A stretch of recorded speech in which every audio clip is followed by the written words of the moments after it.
উত্তরপ্রদেশের গাজিয়াবাদের এই ভিডিওটা আগে দেখুন, হিন্দু সংগঠনরা কি করছে।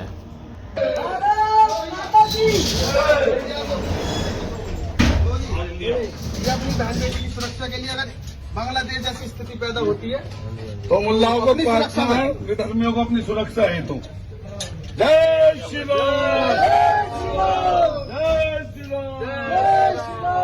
यहाँ पे মানে খুলিয়াম এইভাবে মুসলমানদেরকে মারার জন্য ধমকি দেওয়া হচ্ছে। না কোনো আইন আদালতের ভয় আছে, প্রশাসনের ভয় আছে, কোনো কিছুই নেই। তো যদি কোনো মুসলমান করত, পুলিশ প্রশাসন সর্বপ্রথম বিনা ডায়েরিতেই তাকে তুলে নিয়ে আসতো। গদি মিডিয়ারা কুকুরের মতন ঘেউ ঘেউ করতো, আতঙ্কবাদী বলতো। তাহলে এইটাকে কি বলবেন?